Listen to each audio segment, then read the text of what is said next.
அவருக்கு சாதகமான இஷ்யூவாட்டி என்ன எடுப்பேன்னு சொல்லும் போது டாக்டர் ராமதாஸ் எடுத்த அந்த மதுவிலக்குங்கிற கொள்கை அவர் கண்டிப்பா 2 பேரும் ஏற்க மாட்டாங்க. 20% கூட அதிமுகவே ஏற்கலன்னு சொன்னா திமுக எப்படி ஏத்துக்குவாங்க? ஏத்துக்க மாட்டாங்க. இதை மையமா வச்சு முடிவு எடுத்தாருன்னா அரசியல் அவருக்கு பெரிய பின்னோடு ஆயிரும், காலி ஆயிடுவாரு.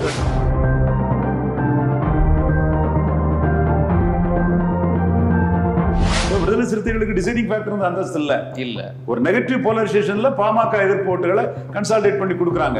குறைஞ்ச சீட்டு நிறைஞ்ச லாபம். அந்த வெற்றி கூட்டணியை விட்டு நீங்க பலகீனமான ஒரு கூட்டணிக்கு போனீங்கன்னா அது உங்களுக்கு நஷ்டத்தை கொடுக்கும்.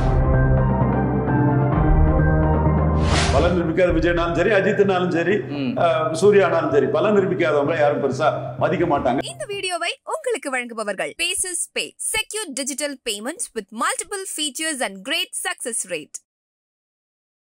வணக்கம் நேயர்களே, OH தமிழ் உரையாடலில் இன்று நம்மோடு அரசியல் விமர்சகர், திறனாய்வாளர் திரு ரவீந்திரன் துரைசாமி அவர்கள். அவரை அன்போடு வரவேற்கிறோம். சார் வணக்கம். வணக்கம் திரவியா.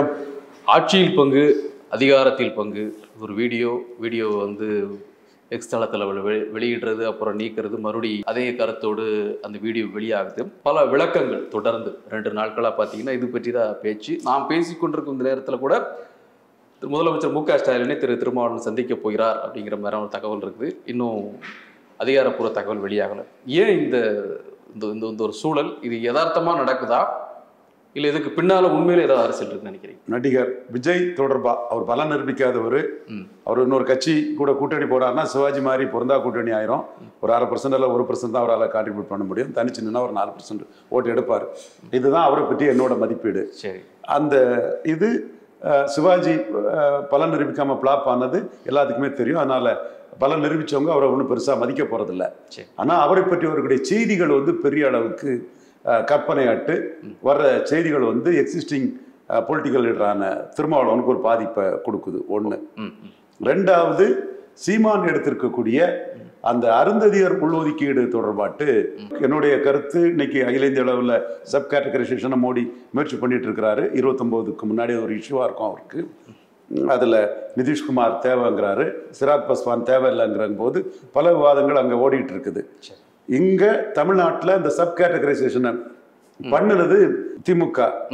இந்த விஷயத்திலையும் ராஜா ரியல் பொலிட்டிக்ஸ் புரியாம தான் பேசிட்டு இருக்கிறாரு. அப்படி பண்ணினாலும் திமுக கூட்டணி தான் வெற்றிக்கு உறுதின்னு திமுக கூட நிற்கிறாரு திருமாவளவன். சப் கேட்டகரைசேஷனுக்கு எதிராட்டு அகில இந்திய அளவில் ஒரு ரிவ்யூ பெட்டிஷன் போட்டிருக்கிறாரு. இங்க பரையர் சமூகம் ஆட்கள், எரிமலை ராமச்சந்திரன், ஏர்போர்ட் மூர்த்தி, நாச்சியாள் சுகந்தி, சேக்கு தமிழரசன், இப்படி எக்கச்சக்க பரையர் சமூக இன்டலெக்சுவல்ஸ் இந்த உள்ஒதுக்கீடுக்கு எதிராக கூட்டம் போட்டுட்டு இருக்கிறாங்க. அதை பரையர் சமூக மத்தியில் பெரிய ஒரு கருத்தை உருவாக்கிட்டு இருக்காப்புல. நாம் தமிழர் சீமான், நீங்க பொது போட்டியில இருந்தா எடுத்து கொடுத்துருக்கணும் அருந்ததியர்களுக்கு, எங்களுடைய பரையர் தேவேந்திரர் இதை எடுத்து கொடுத்தது தப்புங்கிறத அவரு செந்துரை கூட்டத்தில் பேசி அவரும் அதை இயக்கமா நடத்திட்டு இருக்கிறாரு. அப்போ இந்த இஷ்யூல திமுக நிலைப்பாடு தெளிவு, அதிமுக நிலைப்பாடு தெளிவு. திமுக நிலைப்பாடு அருந்ததியர் உள்ஒதுக்கீடு சரிங்கிறது கொடுத்துருக்காங்க. சரிங்கிறது நம்மளே கலைஞர் மறைவு போது அதை நம்ம பாராட்டி பேசியிருக்கோம். எல்லா இடமும் நம்ம ஒரே மாதிரி பேசுற ஆள் தான். அதுல எடப்பாடி பழனிசாமியும் நான் தான் என் ஆட்சி காலத்துல இதை ப்ரொடெக்ட் பண்ணேன், சட்ட ரீதியா இது சரிதான்னு நானும் வாதிட்டதாட்டு அவர் சொல்றாரு. இந்த இஷ்யூ மேலெழுந்து வர்றது திருமாவளவனுக்கு ஒரு பாதிப்பை ஏற்படுத்தும். சோ அவர் 3வது முறை வெற்றி பெற்றுட்டு இருக்கிறாரு. அவருக்கு சாதகமான இஷ்யூவாட்டி என்ன எடுப்பேன்னு சொல்லும் போது டாக்டர் ராமதாஸ் எடுத்த அந்த மதுவிலக்குங்கிற கொள்கை அவரு எடுக்கிறாரு. கூடவே டக்குன்னு ஆட்சியில் பங்குங்கிறதையும் எடுத்திருக்காப்புல. இது சந்திரபாபு நாயுடு ஆட்சியில் பங்குலாம் சொல்லல, ஜெயித்தாரு. ஜெயித்த பிறகு அவரு 7% பவன் கல்யாணம் துணை முதல்வர் கொடுத்தாருன்னா நாளைக்கு அவர் 40% ஜெகன் ரெட்டி கிட்ட போய் நம்மளை தோக்கடிச்சிடக்கூடாதுங்கிறதுனால இந்த அணியை அப்படியே கொண்டு போய் கூட்டணி ஆட்சி கொடுத்து நம்ம அனுப்போம்னு அவரு நிற்கிறாரு. வெஸ்ட் பெங்கால்ல ஜோதி பாசு நின்ன மாதிரி, கேரளாவில் UDF LDF நிற்கிறது மாதிரி அவர் அதை நிற்கிறாரு. தமிழ்நாட்டில் அதுக்குள்ள நெசிட்டி வராம திமுகவோ அதிமுகவோ இறங்கி வரமாட்டாங்க. தேவையில்லாம இறங்கி வந்தா அவங்க பலகீனப்பட்டதா அர்த்தம். இப்ப 20% வாக்கு பலத்திலே இருக்கக்கூடிய அதிமுகவை சேர்ந்த ஜெயக்குமாரும் செல்லூர் ராஜு நாங்க தனியாட்சிங்கிறாங்க. அவங்கள்ட்ட இருக்கதே 20% ஓட்டு தான். ஆனா தனியாட்சிங்கிறாங்க. ஒரு தனியாட்சி அமைக்கிறதுக்கு வேணும்னா 40% வாக்காது வேணும்.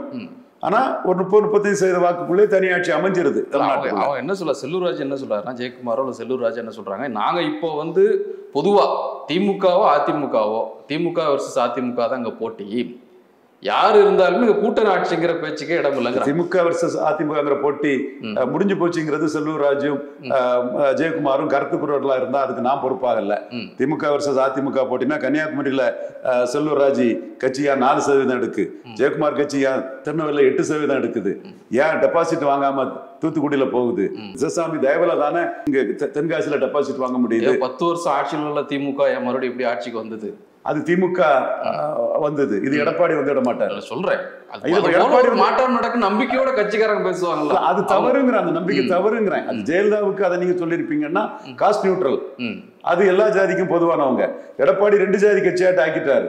இதே எடப்பாடி நாடார் பகுதியில படுமோசமா போன எடப்பாடி வன்னியர் பகுதியில நம்பர் 1 இருக்கிறாரு. காரணம் 10.5 வன்னியரை கொடுக்கும் போது வன்னியர்கள் அவரை மனதார ஏற்று ஆற தழுவி வரவேற்று வன்னியர்கள் பெருந்தலைவராட்டு ஆயிடுறாரு. நிறைய பேசுறேன் சார். ஆனா இப்போ அந்த கூட்டணி ஆட்சிங்கிறது வந்து அப்போ திமுக தரப்புலையோ அதிமுகவோ ரெண்டுமே ஏற்காத ஒண்ணு. கண்டிப்பா 2 பேரும் ஏற்க மாட்டாங்க. 20% இருக்கக்கூடிய அதிமுகவே ஏற்கலன்னு சொன்னா திமுக ஏத்துக்கணும், திமுக எப்படி ஏத்துக்குவாங்க? ஏத்துக்க மாட்டாங்க. திருமாவளவனை பொறுத்தளவுல இத பேசிக்கிட்டே அப்படி போயிட்டாருன்னா பிரச்சனை இல்லை.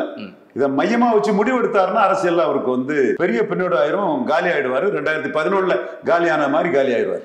திமுக கூட்டணி ஆட்சிங்கிறத தொடர்ந்து வலியுறுத்தினாலோ அல்லது 2026 இது ஒரு முக்கியமான முழக்கமா வச்சாலோ கூட்டணியில திருமாவளவன் இருக்க முடியாதுன்னு சொல்றீங்களா? இல்ல எப்படி வலியுறுத்தினா தப்பு இல்ல, திமுக வலியுறுத்தல ஒண்ணும் தப்பு இல்ல, ஒரு கோரிக்கை வைக்கிறல ஒண்ணா. திமுக கூட்டணியை விட்டு பாஜக எதிர்ப்பு தான் என்னத்தையா ஒண்ணு சொல்லி திமுக கூட்டணிக்குள்ளே இடம்பெறாம போயிட்டாருன்னா, வேற கூட்டணிக்கு போனாருன்னா அவரோட அரசியல் 10 வருஷம் அவுட் ஆயிரும், காலி ஆயிடுவாரு.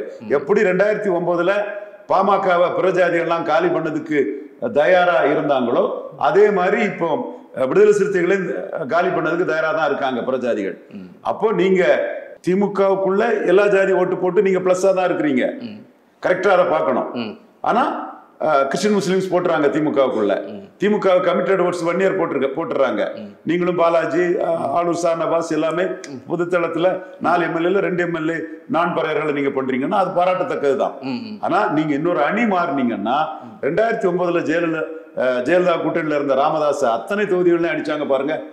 அதே மாதிரி அந்த பல்டி அரசியலை பிற சமூக மக்கள் வந்து முழுமையா அடிச்சிருவாங்க. இன்னொன்னு, நீங்க பல்டி அடிச்சு போகக்கூடிய இடமும் அதிமுக வரக்கூடிய பட்சத்துல அதிமுகவில் உள்ள வன்னியர் வாக்குகளும் உங்களுக்கு சரியா டிரான்ஸ்பர் ஆகாம நீங்க வந்து படுதோல்வியை சந்திக்க நேரிடும். 2009 டாக்டர் ராமதாஸ் தொடர் வெற்றியில இருந்த டாக்டர் ராமதாஸ் 98, 99, 2001, 2004 திமுக, 2006 திமுக இருந்தவர் நாம எங்க போனாலும் ஜெயிக்கணும்னு நினைச்சுக்கிட்டு 2009 ஜெயலலிதா போய் அத்தனை சீற்றும் அடி வாங்கி இன்னும் வர எந்திரிக்க முடியாம இருக்கிறார் பாருங்க. போல்ஸ் தான். ஆனா சந்தர்ப்ப கூட்டணி பல்டி கூட்டணி அடிச்சதுல பிற சமூகங்கள் வந்து அப்படியே தோக்கடிச்சிட்டாங்க. அந்த ஒரு நிலைமை தான் இவரு போனா வரும். ஆதவ அர்ஜுனாவோ யார் நினைச்சாலும் அங்க காப்பாற்ற முடியாது. இது அவருக்கு தெரியாம இருக்காதுல்ல. கண்டிப்பா தெரியும், கண்டிப்பா தெரியும். தொடர்ந்து வெற்றியை பெற்றவர், தொடர் வெற்றி கூட்டணியில தொடர்ந்து பயணம் பண்றவருக்கு அது தெரியாம இருக்காதுல்ல. அதை தாண்டி அதை அவர் சொல்றாருன்னா, அவர் இன்னொரு திருவாரூர் கூட்டத்தில் பேசும்போது சொல்றாரு, இது எப்போதோ வைத்த ஒரு கோரிக்கை, மீண்டும் அதை வந்து நாங்கள் வைக்கிறதுல எதுவும் ஒன்றும் தப்பு இல்லை, காலகாலமாக அதை நாங்கள் கேட்டுட்டு இருக்கிறதா, இதில் என்ன இருக்குது, இதனால நான் கூட்டணி விட்டு விலகிறோங்கிற பேச்சுக்கே இடம் இல்லை, திமுக கூட்டணியில தான் நாங்கள் தொடர்ந்து நீடிக்கிறோங்கிறத வலியுறுத்தும். அது கரெக்டான பொலிட்டிக்ஸ் தான். நீங்க பேரம் பேசணும்னா கூட இருக்க இடத்துல இருந்துட்டு தான் இன்னொரு இடத்துல பேரம் பேச முடியும். தெருவில் வந்துட்டா திமுக அதிமுக பேரத்தில் அடிச்சிருவாங்க. வெற்றி கூட்டணி, இந்த வெற்றி தொடர்றதோட உங்களுக்கு இந்த கூட்டணி உங்களுக்கு பிளஸ்ஸா தான் இருக்கும். அதே வேளையில இந்த வெற்றி கூட்டணியை விட்டு நீங்க பலகீனமான ஒரு கூட்டணிக்கு போனீங்கன்னா அது வந்து உங்களுக்கு நஷ்டத்தை கொடுக்கும். வன்னியரசு கூட நேற்று சன் நியூஸ் தொலைக்காட்சியில தேஞ்சி போயிட்டு இருக்கக்கூடிய பலகீனப்பட்டு இருக்கக்கூடிய அதிமுக கூட யார் கூட்டணியை பற்றி யோசிப்பான்னு ஒரு கருத்தை கூட சொன்னாரு. ஸோ திருமாவளவனுக்கு தன்னோட முக்கியத்துவத்தை உயர்த்திக்கிட்டு அப்படியே இந்த கூட்டணியில கன்டினியூ பண்றதுதான் லாபகரமா இருக்கும். இதை தாண்டி அவருக்கு வந்து ஒரு பலமான கூட்டணியும் எதிர் சைடுல இல்ல, பலமான கட்சியும் இல்ல. ஒண்ணு பல்ட்டி அடிக்கிறதும் பிரசம்பங்கள் மத்தியில 3 தடவை ஜெயித்திருக்காரு திருமாவளவன், எப்படி தோக்கடிக்கிறது, இவரை திமுக அடியில விட்டு தட்டி விட்டுற முடியாதான்னு எல்லாம் துரைமுருகன்ல இருந்து அத்தனை வரையும் பயன்படுத்தி அதுக்கெல்லாம் கொண்டாடி கூத்தடிச்சதை நம்ம பார்த்தோம். திருமாவை தோற்கடிக்கிறதுக்கு தொடர்ந்து முயற்சி பண்ணிட்டு இருக்காங்க. Anti Dalit mind set. அதுக்காக நம்ம திருமாவோட ரியாலிட்டியை மீறி நம்ம திருமாவை பற்றி பேச வேண்டிய அவசியம் இல்லை. 0.7% தான் திருமா எடுத்தாரு தனியா. அவருக்கு ஓட்டுங்கிறது பாமக எதிர்ப்பு ஓட்டு தான். இதுதான் டேட்டா. அவர் 2014 திமுகவோட நிற்கும் போது தோத்தாரு. 2019 திமுக காங்கிரஸ் கூட நிற்கும் போது ஜெயித்தாரு. காரணம் என்னன்னா கிறிஸ்டின் முஸ்லீம் ஓட்டும் கூடுதலா திமுக பிளஸ் காங்கிரஸால வருது. திமுகவும் காங்கிரஸுமே 40% ஓட்டு 2016 எடுத்துட்டாங்க. அதுக்கு பிறகு மதிமுக, விடுதலை சிறுத்தைகள், சிபிஎம், சிபிஐ, கொங்கு ஈஸ்வரன் அண்ணன், தம்பி வேல்முருகன், முஸ்லிம் லீக், மனிதநேய மக்கள் கட்சி, ஜவஹர்லா சகோதரர் எல்லாம் சேர்ந்து 5.5% தான் கூடியிருக்கு. விடுதலை சிறுத்தைகள் வந்து அதுல மெயினா கான்ட்ரிபியூட் பண்ணிச்சுன்னு எடுத்தாலும் கூட விடுதலை சிறுத்தைகள் கான்ட்ரிபியூஷன்ங்கிறது ஒரு 2-3% ஓட்டு தான் கான்ட்ரிபியூஷன் அதுக்குள்ள இருக்குது. இந்த கான்ட்ரிபியூஷன் கூட ஒரு காம்பினேஷன்ல வரக்கூடிய கான்ட்ரிபியூஷன் தான். இது நான் சொல்றதுனால திமுகவை எனக்கு தூக்கி பிடிக்க வேண்டிய அவசியம் இல்லை. திமுகவும் 25% தான் எடுத்தாங்க. அவங்க காங்கிரஸுக்கு 4 கூட சேர்ந்து 40 ஆயிட்டாங்க. அந்த 40 கூட இவங்க 0.9, 0.7, அரை எல்லாம் சேர்ந்து 45 ஆயிருக்காங்க. சோ இது காம்பினேஷன் கமிஷனோட வெற்றி தானே தவிர டிசைடிங் ஃபேக்டர் இந்த அந்தஸ்து வந்து காங்கிரஸுக்கே இல்லாத போது விடுதலை சிறுத்தைகளுக்கு எப்படி வரும்? சோ விடுதலை சிறுத்தைகளுக்கு டிசைடிங் ஃபேக்டர் இந்த அந்தஸ்து இல்ல. ஒரு நெகட்டிவ் போலரைசேஷன்ல பாமக எதிர்ப்பு ஓட்டுகளை கன்சாலிடேட் பண்ணி கொடுக்குறாங்க. குறைஞ்ச சீட்டு நிறைஞ்ச லாபம், குறைஞ்ச சீட்டு நிறைஞ்ச லாபம். நீங்க சொல்ற வச்சு பாத்தீங்கன்னா டிசைடிங் ஃபேக்டரா இல்லாத ஒரு கட்சி கூட்டணியில இருந்தாலும், கூட்டணியில ஒரு கான்ட்ரிபியூட் பண்ணியிருந்தாலும் ஆட்சி அதிகாரத்துல பங்கு கேட்கறதுல உரிமை இல்லைங்கிறீங்க, நியாயம் இல்லைங்கிறீங்க. நியாயம் இல்லைங்கிறது 2வது விஷயம். நான் இந்த ஜெயலலிதா பேக்கிங் கம்யூனிட்டி அரசியலே அடிக்கக்கூடியவன். அதனாலதான் எடப்பாடி இன்னைக்கு உண்டு இல்லைன்னு 2 ஜாதி கட்சியா போயிட்டு நீ மீண்டும் ஆட்சிக்கு வருவீங்க, 8 கவுண்டர் வெள்ளாள கவுண்டர் மந்திரி ஆவாங்க, 10 வன்னியர் மந்திரி ஆவாங்க, இதுக்கா மற்ற ஜாதி இருக்கிறான் அப்படின்னு நான் ஓங்கி அடிச்சுட்டு இருக்கேன். அன்னைக்கு ஜெயலலிதாவை என்னால அடிக்க முடியல. ஜெயலலிதாவை நான் அடிச்சேன். ஒரு ஜாதி ஆட்சி, கள்ளச்சார ஆட்சி, கந்துவட்டிக்கார ஆட்சி வைக்கும் போது அவர் வந்து எவன் அடிக்கானோ அவன் தலையில கிரீடத்தை தூக்கி வச்சு அந்த ஒரு அரசியலை ஜெயலலிதா கொண்டு போனாங்க. அது ஜெயலலிதா கிட்ட அடிமையா இருந்தாங்கிற ஒரு சூழ்நிலையும் மற்ற ஜாதிகள் வந்து அதை ஏத்துக்கிட்டு போயிட்டாங்க. 8 கவுண்டர், 10 தேவர், இந்த மாதிரி எல்லாம் அடிமையா தானே இருந்தாங்க. அம்மா வேணாலும் என்னைக்கு வேணாலும் தூக்கி போடுவாங்களான்னு ஒரு சூழ்நிலை. இன்னைக்கு வந்து அந்த கட்சி இந்த மாதிரி ஒரு சூழ்நிலையில இன்னைக்கும் அப்படியே தொடரும் போது பிற ஜாதிகளும் அதுக்கு எதிரான பார்வையில பாக்குறான். சோ இன்னைக்கு அண்ணாமலை சொல்ற மாதிரி அரசியல் அதிகார பங்கீடு எல்லா ஜாதிக்கும் வேணும், எல்லா கட்சிக்கும் வேணும்னு சொல்ற கருத்து ஏற்புடைய கருத்து தான். பட் அதை அதிகாரத்துல இருக்கவங்க கொடுப்பாங்களான்னா ஷேர் பண்ணுவாங்கன்னு கேட்டா அதற்கான சூழ்நிலை வராம கொடுக்க மாட்டாங்க. 2 முறை அந்த சூழ்நிலை வந்து, ஒண்ணு 2006ஆம் ஆண்டு கலைஞருக்கு தனி மெஜாரிட்டி வரல, 3 இலக்கத்துக்கு அவர் போகல. அப்போ ராமதாஸ் நினைச்சிருந்தா ஒரு நெருக்கடி கொடுத்திருக்கலாம் காங்கிரஸ் கூட பேசிக்கிட்டு. அப்ப கூட ஜெயலலிதா மைனாரிட்டி அரசு மைனாரிட்டி சொல்லிட்டே இருந்தாங்க. அப்ப ராமதாஸ் என்ன பண்ணாரு, மேல் சபை முதல்ல வரணுங்கள் தான் குறியா இருந்தாரு. அந்த குறியோட நோக்கம் வேல்முருகனோ மணியண்ணனோ மந்திரி ஆகிறதோட மேல் சபை வந்து அவர் விரும்ப கேண்டிடேட் மந்திரி ஆகணுங்கிற நோக்கம் கூட அவருக்கு இருந்திருக்கலாம். உடனே அன்னைக்கு காங்கிரஸ் தலைவரா டாக்டர் ராமதாஸுக்கு சம்பந்தி வந்தவாசி கிருஷ்ணசாமி ஐயா தான், விநாயகத்துக்கு சன்னில் அவர் தான் இருந்தாரு. அப்போ காங்கிரஸ் தலைமை என்ன பண்ணிட்டாங்கன்னா பார்லிமெண்ட்டுக்கு நம்ம சப்போர்ட் பண்றாங்க, நமக்கு டெல்லி இதுதான் முக்கியம், ஸ்டேட் நமக்கு முக்கியம் இல்லைன்னு கலைஞர்கிட்ட காங்கிரஸ் அதை வந்து ப்ரெஷர் பண்ணல.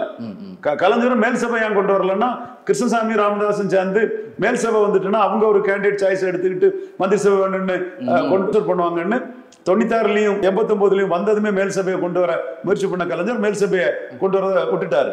அப்போ அவங்களும் கேர்ஃபுல்லா இருப்பாங்க. கிடைச்ச வாய்ப்பை கோட்டை விட்டது காங்கிரஸ் தலைமை விரும்பல.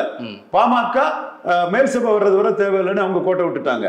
ஒண்ணு. இன்னொரு வாய்ப்பு 1967 முதறிஞர் ராஜாஜி வந்து நியர்லி 10% ஓட்டு உள்ள ஒரு அணிக்கு தலைவராக இருந்தார்.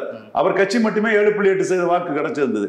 அவர் என்ன நினைச்சிருப்பாருன்னா காமராஜ் ரொம்ப பலமா இருக்கிறாரு, வர்றது ஒரு கூட்டணி ஆட்சி தான் வரும், நம்ம மீண்டும் சிஎம்மா உட்கார்ந்துறான்னு கூட ஒரு கணக்கு போட்டிருக்கலாம். பெரிய தலைவர், அது நம்ம பெரிய ஸ்டேட்ஸ்மேன், அதெல்லாம் வேற விஷயம். அரசியல்வாதி தானே, ஒரு அரசியல்வாதி கணக்க போட்டிருக்கலாம்.